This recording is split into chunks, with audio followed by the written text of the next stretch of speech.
ان کو خطرہ ہے, ان کو خطرہ ہے, ان کو خطرہ ہے. میرے بھائیوں نے انصاف چاہیے کہ اگر میرے بھائی کو کچھ کہے نا, نہیں تو جب میرے بھائی کو اٹھا کے لے گئے ہیں ایسے میرے دوسرے بھائی, کس نے گولی چلائی ہے کس نے نہیں چلائی ہے ہمیں کچھ نہیں پتا چل رہا. کسی کے اوپر شک ہو آپ کو؟ ہمیں کسی کے اوپر نہیں شک ہے, ہمیں جیسے کسی کو جس نے بھائی نے کچھ کہا ہی نہیں ہم نے کیوں کہے. کسی نے دیکھا نہیں اس بندے کو ہے کون؟ نہیں دیکھا, اس نے نقاب کیا ہوا تھا اور نمبر پلیٹ میں اس نے چٹا کپڑا باندھا ہوا تھا.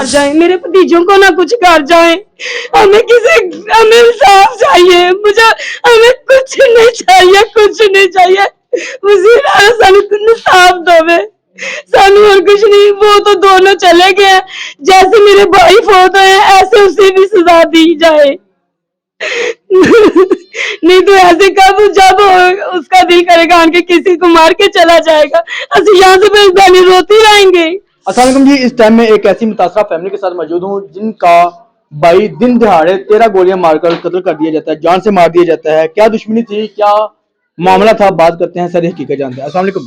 وعلیکم السلام. اچھا بہن مجھے یہ بتائیں کہ آپ کے بھائی کو دن دہاڑے قتل کر دیا جاتا ہے, کیا معاملہ تھا, کیا وجہ تھی, کیا آپ کے بھائی کی کسی کے ساتھ دشمنی تھی, لڑائی جھگڑا تھا, کیا تھا؟ کچھ بھی نہیں تھا جھگڑا, کوئی ہمیں نہیں پتا تھا.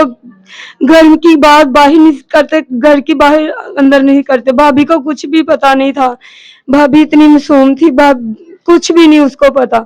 ہم جب گولی لگی ہے نا, ہم ادھر گھر سے ہیں, آپ اپنے گھر میں ہیں, تو ہمارے بھتیجے گئے تھے, وہ کہہ رہے تھے ہم بھائی کو آن کے دیکھا تو بھائی رکشے میں جا رہا تھا, ہولی ہولی رکشہ ابھی جا رہا تھا. مطلب گولیاں لگی ہوئی تھی تب؟ ہاں جی ہاں, گولی لگی ہوئی تھی, خون بہ رہا تھا بھائی کا.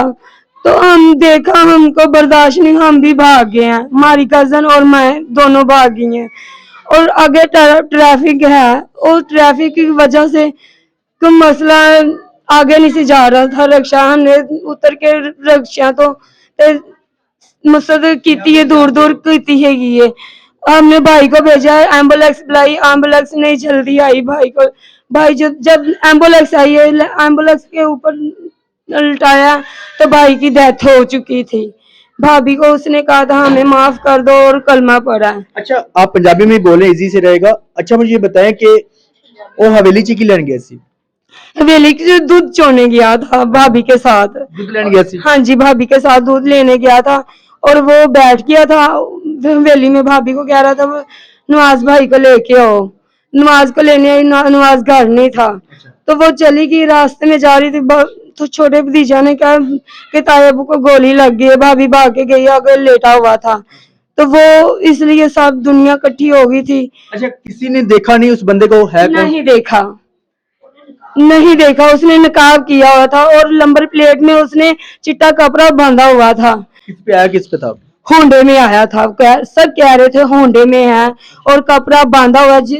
جدھر سے گزر کے گیا سب نے کہا کہ وہ اس نے ایسی نمبر پلیٹ پڑھ لیتے, وہ اس نے کپڑا چٹا باندھا ہوا تھا. اچھا ہم راستے سے جب گزر کے آ رہے تھے, کسی سے ہم نے پوچھا ہے, وہ کہہ رہا تھا کہ ان کا بھائی لڑائی جھگڑا بھی کرتا رہتا تھا اکثر. نہیں بس تھوڑی بہت گالی نکال لیتا سی, غصے کا ہے ایسی, پر اتنی زیادہ گالی نہیں ہی نکالتے کسی کو. اس کا دل اتنا ہی موم تھا, وہ کسی کی مذاق میں مطلب لڑائی کیا کرنی تھی, وہ اس کی جس کی لڑائی ہوتی تھی وہاں سے صلح کروانے جاتا تھا. اچھا صلح کروانے جاتا. ہمیں کیا پتا ہمارا دشمن کون اٹھ گیا, کب کہاں سے آیا کہاں سے نہیں آیا. ہمیں خطرہ ہے. میرے بھائیوں کو, میرے 2 بھائی ہیں, 2 بھتیجے ہیں جن کا والد مر چکا, ڈیتھ ہو چکی ہے, ان کے 2 بیٹے ہیں. اس کو جب اس نے مارا ہمیں دشمنی ہو چکی ہے, ہمیں خطرہ ہے کہ میرے بھائیوں کو نہ ابھی کچھ کر جائیں, میرے بھتیجوں کو نہ کچھ کر جائیں. ہمیں انصاف چاہیے, ہمیں کچھ نہیں چاہیے, کچھ نہیں چاہیے. وزیر اعظم سانو انصاف دے, سانو اور کچھ نہیں. وہ تو دونوں چلے گئے, جیسے میرے بھائی فوت ہوئے ایسے اسے بھی سزا دی جائے. نہیں تو ایسے کب جب اس کا دل کرے گا کہ کسی کو مار کے چلا جائے گا, اسی یہاں سے بہت روتی رہیں گے.